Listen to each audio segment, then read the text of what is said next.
Have you ever thought that the absence of desire might be a form of purification of the soul? What if the silence of the body is actually the beginning of an inner awakening that few can understand? There is an invisible force that moves within every human being. When denied, it doesn't disappear. It simply changes direction. This force is vital energy, a creative impulse that shapes dreams, ideas, and obsessions. Living without the physical expression of desire is not just a moral or circumstantial choice. It is a psychic process that profoundly alters the way an individual perceives themselves and the world. The body falls silent, but the soul cries out. Carl Jung understood that every repressed energy seeks new avenues for existence. Thus, when the sexual instinct is contained, it transforms into something more: art, spirituality, fear, or vision. The absence of pleasure becomes a silent alchemy. The emptiness once feared becomes the fertile ground where the unconscious begins to speak, and the price of purity is revealed in the language of the spirit itself. There was a man named Elias. At 38, after a silent divorce and a life of excess, he decided to abandon sex completely, not out of faith nor trauma, but out of a profound weariness with the senseless pursuit of pleasure. For the first few months, he felt free. He slept better, read more, meditated. The absence of his body seemed a relief, but soon emptiness began to stir within. Vivid dreams haunted him. Labyrinths, burning rivers, unfamiliar faces calling his name. He would wake sweating, feeling a mixture of fear and fascination. During the day, a restless energy accompanied him. Everything irritated him, but also inspired him. He began to write, paint, and create compulsively, as if driven by an invisible force. His friends found his change strange. Some said he was obsessed, others called him enlightened. Elias, however, couldn't explain what was happening. It wasn't ordinary withdrawal. It was as if something inside him had awakened. An ancient, powerful, and silent presence. The colors of his paintings became intense, almost violent. The words in his notebook spoke of gods, fire, mirrors, and metamorphoses. Some nights, he felt energy surge through his body like lightning. His heart raced and his mind filled with visions bordering on delirium. It was then that, frightened, he sought help. The therapist listened to him silently and said, "What you're experiencing isn't withdrawal, it's transmutation. You haven't eliminated desire, you've simply changed its form."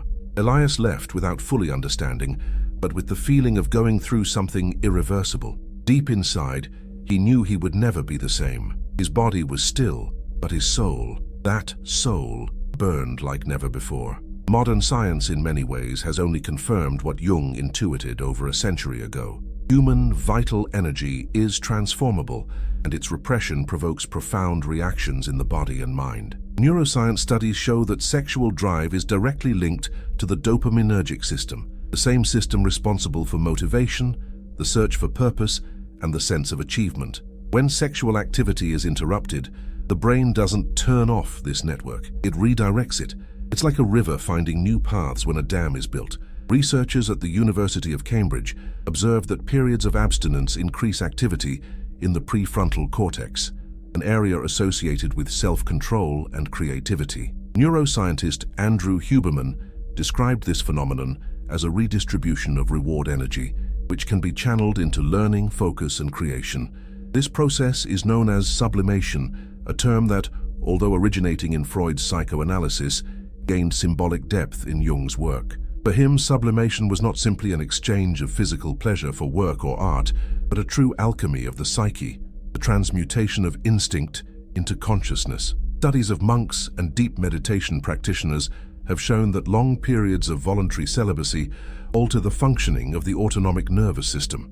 There is an increase in cardiac coherence and a significant reduction in levels of cortisol, the stress hormone. This shows that the body not only endures the absence of sexual intercourse, but also reorganizes itself to live differently. Energy, previously dispersed in external pursuits, is collected and accumulated in more subtle states of attention. Modern psychology also understands that sexual energy, or libido in the Jungian sense, is one of the manifestations of the life instinct, and when it finds no expression, it tends to emerge through symbolic channels. This is why in people who go for long periods without sexual activity, dream experiences, creative impulses, and even symptoms of anxiety increase.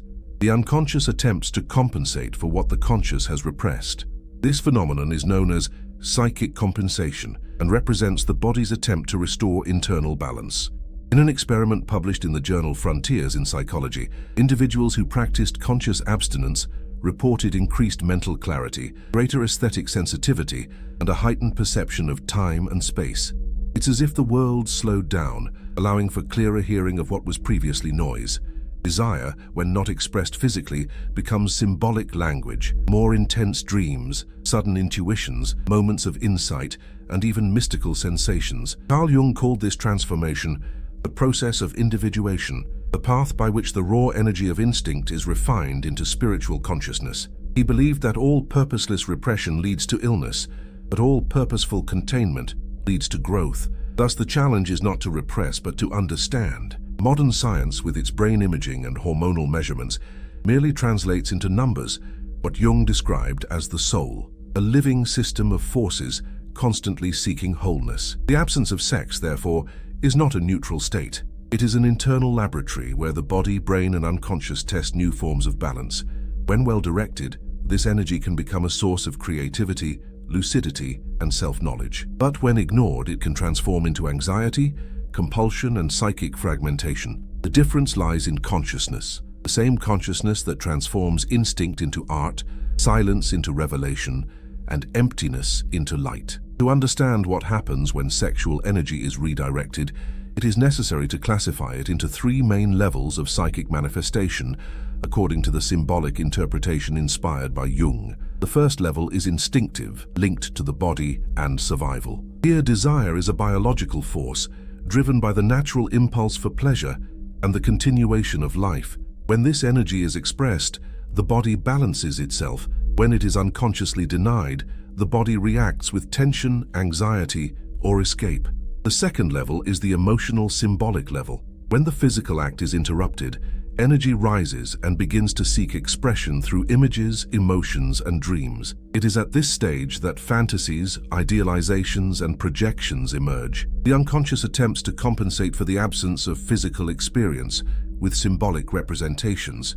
This is the domain where desire begins to become psychic language, no longer flesh, but image. The third level is the spiritual transformative level. When a person can sustain the inner fire without repressing or discharging it, this force transforms into expanded consciousness. Jung called this the process of higher sublimation, where instinct is purified until it becomes intuition and vision. At this stage, desire does not disappear. It changes form, becoming creative impulse, inspiration, and wisdom. These three levels are not fixed steps, but rather repeating cycles. In a single day, a person can transition between them, feeling the body pulsate, the heart desire, and the mind create. The error lies in thinking that desire must be overcome. The real work is to integrate it. To repress is to deny nature. To express without awareness is to waste energy. To transform is to understand the movement and guide it. The absence of sex, when conscious, is not the absence of life. It is the redirection of the very source that sustains existence. The lack of conscious sexual expression can become a destructive force when not understood. There are three main dangers along this path. The first is unconscious repression. When the energy of desire is denied out of shame, fear, or guilt, it doesn't disappear. It simply changes form and turns against the person. Constant irritation, compulsions, disturbing dreams, and even psychosomatic illnesses arise. The individual believes they are at peace, but in reality they are being corroded from within. The second danger is idealization. When desire is elevated to something sacred, it ceases to be human and becomes an illusion. Many who choose chastity end up creating a spiritual image of themselves, believing they have overcome instinct. But beneath this image, desire remains alive, disguised as pride and spiritual vanity. This form of denial is a subtle trap. The ego dons the cloak of purity, but the unconscious remains in conflict. The third danger is compulsive deviation. When repressed energy finds no creative outlet, it seeks outlets. This can manifest as an obsession with work, a constant search for distractions, excessive consumption of stimuli, or emotional dependence. The body demands expression, and when left unheard, it creates symptoms that attract attention. Jung said that every repressed force becomes a shadow. When sexuality is denied without awareness, it feeds the unconscious in a chaotic way. The danger lies not in containing the impulse, but in doing so without direction. It's like lighting a flame and leaving it locked in a closed room. Sooner or later it burns everything down. Vital energy needs purpose, consciousness, and form. To deny this is to deny life itself. Every inner transformation goes through three main phases: awakening, confrontation, and reconstruction. These stages represent the symbolic path by which sexual energy, when redirected, transforms into spiritual and creative force. In the first phase, awakening, the person begins to realize that something has changed. Desire no longer seeks only the body, but also meaning. An internal discomfort arises, as if the unconscious were calling. Vital energy, previously dispersed, concentrates and causes tension. Intense dreams, sensations of heat, restlessness, and a sense of unnamed searching often appear. This is the beginning of metamorphosis, the invitation to gaze into one's own abyss. In the second phase, confrontation, tension reaches its limit. The individual finds themselves facing what they have always avoided: their fears, fantasies, and shadows. Everything that has been repressed comes to the surface. It is the most dangerous moment, but also the most revealing. Jung called this stage the encounter with the shadow, a process in which the human being recognizes the impulses they have denied. There is no peace here, only the fire of consciousness burning away what is false. The third phase is reconstruction. After chaos comes integration. Energy, once wild, is tamed and transformed into creation, compassion, and clarity. The person learns to live in balance with their inner strengths. There is no longer repression but conscious choice. Desire becomes a source of vitality and wisdom. These phases don't follow a straight line. They repeat, like spirals that lead to ever deeper levels of being. What defines advancement is not control, but the willingness to remain awake before one's own fire. True transformation doesn't happen when desire disappears, but when it is understood and guided with purpose. Carl Jung silently experienced many of the tensions he described in his theories. During his separation from Freud, he plunged into a period of intense solitude and withdrawal. He withdrew from his family, secluded himself in his house on Lake Zurich, and began what he called an encounter with the unconscious. He spent hours writing and drawing the visions that emerged during his states of deep meditation. He said it wasn't art, but a record of something that transcended him. It was during this period that Jung understood the power of transformed sexual energy. He realized that libido is not limited to physical desire, but is the very creative force of life. When this energy is diverted from the flesh and directed toward the spirit, what he called the inner work is born. Jung translated this process into symbolic images: serpents, mandalas, gods, and lights emerging from the darkness. His work, The Red Book, is a visual testament to this journey, where desire ceased to be instinct and became revelation. Jung asserted that unconscious abstinence leads to fragmentation, but purposeful abstinence leads to wholeness. He did not advocate celibacy, but self-mastery. For him, every impulse contains a message from the soul, and those who learn to listen to it transform suffering into wisdom. His journey was not religious, but symbolic, a path of integration between body, mind, and spirit. The man who faced his own abyss discovered that deep down, sexual energy is merely the language through which the unconscious expresses the impulse to become whole. The absence of sex affects not only the body, but the entire structure of human relationships. When sexual energy is redirected, it changes the way a person connects with the world. Bonds become more subtle, but also more demanding. The gaze turns inward, and loneliness ceases to be an external state and becomes a constant presence in the soul. This loneliness, if understood, can generate clarity. If denied, it transforms into isolation. In social interactions, the energy previously used to seduce or please shifts to seeking authenticity. Superficial conversations lose their meaning. A desire for deeper connections emerges, for bonds that involve both mind and spirit. This movement can create distance, as most people still seek relationships based on neediness and validation. Those who transcend physical instincts tend to appear cold, distant, or even arrogant, when in reality they are simply learning to love in a different way. In the family sphere, redirecting sexual energy can heal old wounds. Many conflicts between parents and children, for example, are projections of unresolved desires. Jung said that the unconscious communicates through bonds. When libido is transformed, love ceases to be possession and becomes presence. The ability to understand the other without needing to control them emerges. In friendships, the same process repeats itself. The absence of physical interest creates space for a freer form of affection. However, there is a risk of idealization. When the power of desire is not recognized, it infiltrates relationships, generating emotional turmoil. This is why awareness is essential. It's not about denying desire, but about recognizing it as the creative force that sustains all human bonds. In practical terms, living without conscious sex requires constant redirection. Accumulated energy needs to be expressed through movement, art, service, or study. Otherwise, it transforms into restlessness and imbalance. The person becomes irritable, impulsive, or distracted, but when there is purpose, this same energy becomes focus, charisma, and inner magnetism. Social life changes because the energy field changes. Those who learn to sublimate desire acquire a different, more intense and silent presence.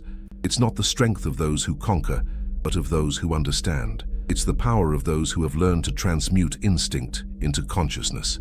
In the final stages of transformation, sexual energy is no longer felt as an impulse, but as a spiritual current. It is at this point that many believe they have achieved peace. However, this is where the most subtle traps appear. The first is the illusion of enlightenment. After long periods of abstinence, the mind can create a sense of superiority, as if mastery over the body means mastery over the soul. This belief is dangerous. Jung warned that the more one identifies with the image of purity, the more the shadow grows silently. The second trap is existential emptiness.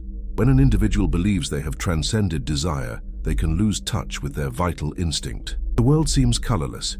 Relationships lose warmth and the meaning of life weakens. Energy has been elevated but not integrated. This is the risk of a spirituality that denies the earth and worships only the heavens. The body, ignored, takes its toll in the form of apathy, fatigue, and discouragement. The third trap is the return of the shadow. Even after years of discipline, repressed desires can return with unexpected force. A dream, an encounter, or a memory can reignite the dormant fire. Those who believe they are cured can be caught off guard and plunged into confusion or guilt. Jung said that the unconscious is cyclical. What has not been integrated always returns until it is acknowledged. These final stages require vigilance and humility. Sublimated energy must continue to move, flowing through creation, reflection, and service. Stagnation is the true enemy. Transformation is not a destination, but an ongoing process of balance between body, mind, and spirit. Neglecting any of these is inviting chaos back. Months after beginning his abstinence, Elias returned to the office. He was different. His serene yet firm gaze betrayed someone who had gone through something profound. He told the therapist that, after a series of intense dreams, he decided to face what was emerging. In the visions, he saw himself surrounded by labyrinths and mirrors. In each reflection, a different version of himself watched him. Some smiled, others screamed. On one of his last nights, he dreamed he was diving into a dark river. At the bottom, he found a living flame, glowing silently. He woke crying but at peace. He understood that the desire he so feared was not an enemy. It was a force demanding form, demanding consciousness. He began painting again, but this time in a different way. The colors became soft, the forms more harmonious. Each canvas seemed a portrait of the invisible. The restlessness transformed into creative calm. Elias discovered that the body does not need to be denied, but rather listened to. When energy is accepted and directed, it ceases to be torment and becomes a source of presence. Over time, his dreams changed. They stopped being chaotic and became symbolic. He saw gardens, stars, and temples. The unconscious, once threatening, now guided him. He understood that chastity is not the absence of desire, but mastery over it. His soul, once fragmented, had found a center. The therapist listened and responded with a slight smile. You've integrated the fire. Now it works for you, not against you. Elias walked slowly away. The city looked the same, but something had changed. The silence within him was no longer empty. It was space. The absence of the body had transformed into the presence of the spirit. This is true transmutation, transforming instinct into wisdom, loneliness into understanding, fire into light. The man who once fled from desire now understood it as a bridge, a passage between the human and the divine. The journey of abstinence had become the path to wholeness. Inner transformation is never absence, but transmutation. The silence of the body reveals the voice of the soul, and desire, when understood, ceases to be a prison and becomes a path. Jung taught that nothing in human beings should be denied, only integrated. Conscious abstinence is not an escape from the world, but an immersion in essence. When energy finds purpose, emptiness becomes meaningful, and fire, once feared, becomes a light that guides one's destiny. If this topic has awakened something in you, perhaps it's time to look within and understand what the body's silence is trying to reveal. Transformation begins when desire ceases to be fear and becomes awareness. Reflect, question, and observe your own symbols. Each impulse is a message from the unconscious, asking for form and meaning. If this content resonated with your journey, subscribe to the channel, comment on your experience, and share this video. May more people understand that the energy that drives desire is the same that can awaken the soul. Activate the bell and continue this inner search with us.